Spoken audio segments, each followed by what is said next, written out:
खुलुमबाय बड'लेण्ड खौरांनि स्टुडिअ आं रमेन बर' दिनै खायसे रादाबफोरखौ नोंथांमोननि थाखाय लानानै फैदों। गिबि रादाबखौ होनो लादों नोंथांमोननि थाखाय मुम्बाइनि पुलिस कमिशनार परमबीर सिंहआ रिपाब्लिक मीडिया नेटवर्कनि गासै 1000 मावदांसाफोरनि सायाव केस जाबसिनदों।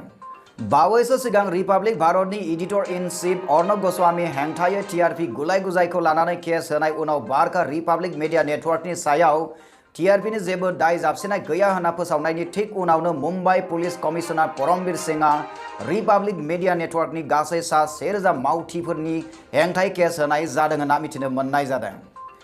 रिपाब्लिक भारतनि editor in chief Arnab Goswami बिथाङा बुंनाय बादिब्ला सैथोखौ बुंनायनिफ्राय होबथानो थाखाय मुम्बाइ पुलिसआ रिपाब्लिक मीडिया नेटवर्कनि सायाव नंखाय दाय जाबसिननायखौ फोनांदों होननानै सुशांत सिंह राजपूतनि बुथारगिरिफोरखौ सोराङाव लाबोनो नाजानाय उननिफ्रायनो मुम्बाइ पुलिस आरो रिपाब्लिक मीडिया नेटवर्कनि गेजेराव नायनो हालायै अरखिनि जोंब्लावनाया जागायो होननानै गोबाङानो बुंनो नागिरो।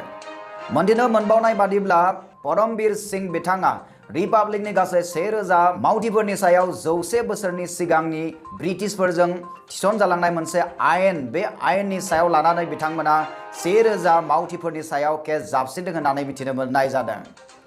आरो सुलुंबाय मोनथिनो मोनबावनाय बादिब्ला दा बे केसा सोलिगासिनो दङ। रिपाब्लिक मीडिया नेटवर्कनि गासैबो मावथिफोरखौ थामहिनबा मावदांसा बिथांमोनखौ सासेनि उनाव सासे क्राइम ब्रान्चआ सोंथि खालामनानै माखासे खोथाफोरखौ मोनथिनो नाजागासिनो दङ होननानै मिथिनो मोननाय जादों।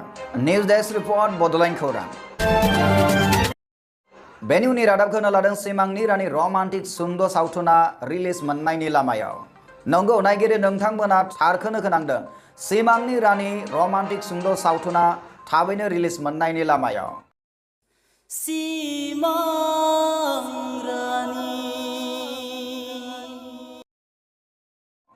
आरो बे मख'नाय सिमांनि रानि रमान्टिक सुंद' सावथुना डेजार्ट प्रेजेन्ट प्रडाक्शननि आन्दाराव बे रिलिज मोनगोन। मोनथिनो मोननाय बादिब्ला बे सुंद' सावथुना 26 अक्ट'बर खालाराव बे रिलिज मोनगोन।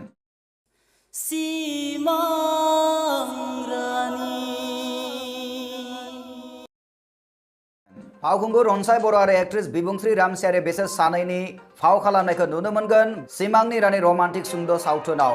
स्ट'री स्क्रिप्ट आरो डिरेक्शनखौ खालामदों मिजिं नार्जारिया। बे सुंद' सावथुनावनो नोंथांमोना गोदै मिलौदो मेथाइ खोनासंनो मोनगोन आरो बे मेथाइखौ रोजाबदों सिंगार सन्तोष बर' बिथाङा।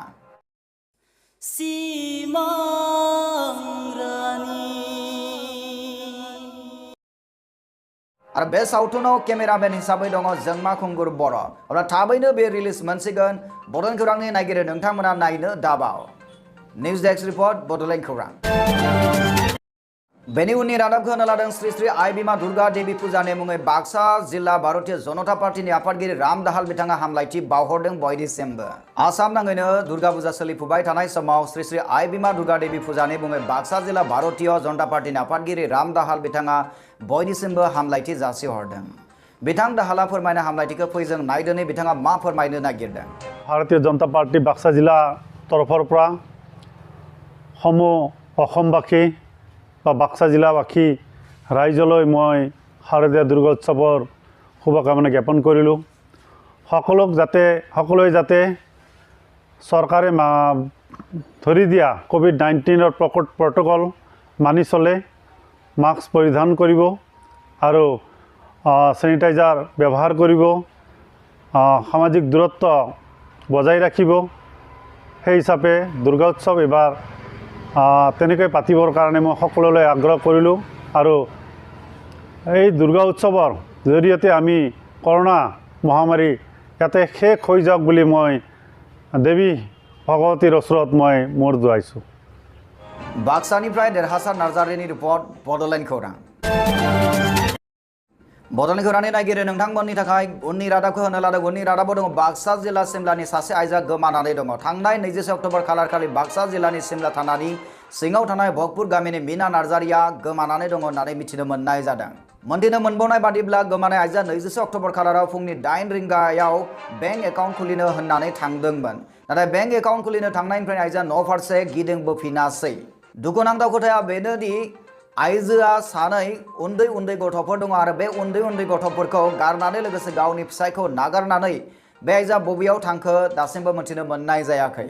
बेनिखायनो नखरनि बाय बाहागिया बदन खौरांनि नागिरो नोंथांमोननिफ्राय हेफाजाब नागिरदों नैबे स्क्रिनाव नुनाय आइजोखौ नोंथांमोना बबेबा नुसनबायोब्ला अबोला 6900582845 एबा 8472053947 जानबुं नम्बराव नोंथांमोना खौरां हरनो हागोन। न्यूज डेस्क रिपर्ट बड'लेण्ड खौरां। से बिजाथि हिसाबै दिनैदि गोबां बिसायख'थि फोसावदिं मेल खालामदों दा बेनि गेजेरजों मा फोरमायगोन?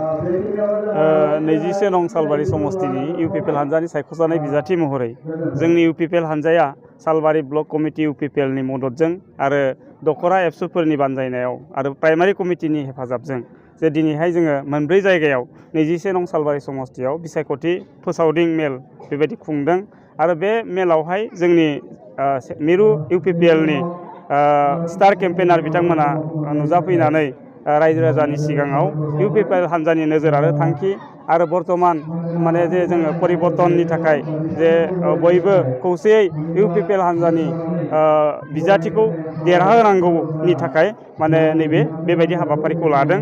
जों बे हाबाफारियाव रायजो राजानि जिखिनि माने हेफाजाब मदद बेखौ जोङो खोब मोजां जोङो मोनदों। गिबियाव जोङो खराइबारियावबो जोंनिया फोसावदिं मेलाव गोबां मानसि गोबां रायजो राजाया जोंनि मेलाव बाहागो लाफैदों। बेनि अनगायै खरामारा होननाय मोनसे जायगायावबो खोब मोजां जों रायजो राजानि माने मददखौ मोनदों। गोबां गेदारिं जादों बेवहायबो।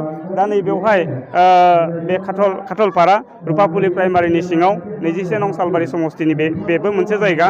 बेवहायबो जोङो गोबां रायजो राजानि मददखौ माने मोननायखौ जोङो नुदों।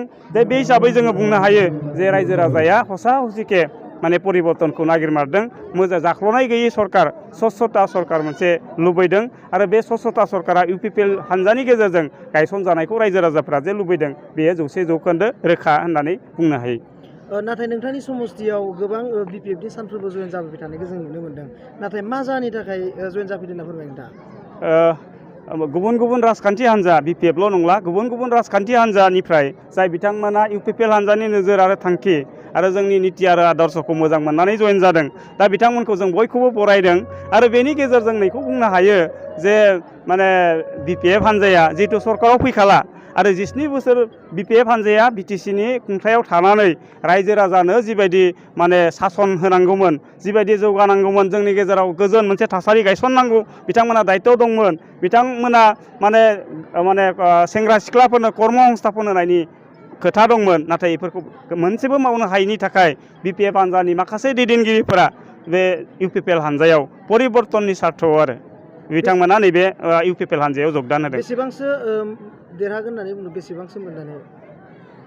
दा नैबे एग्जिट पल बेखौ जों जुदि नायो आरो रायजो राजानि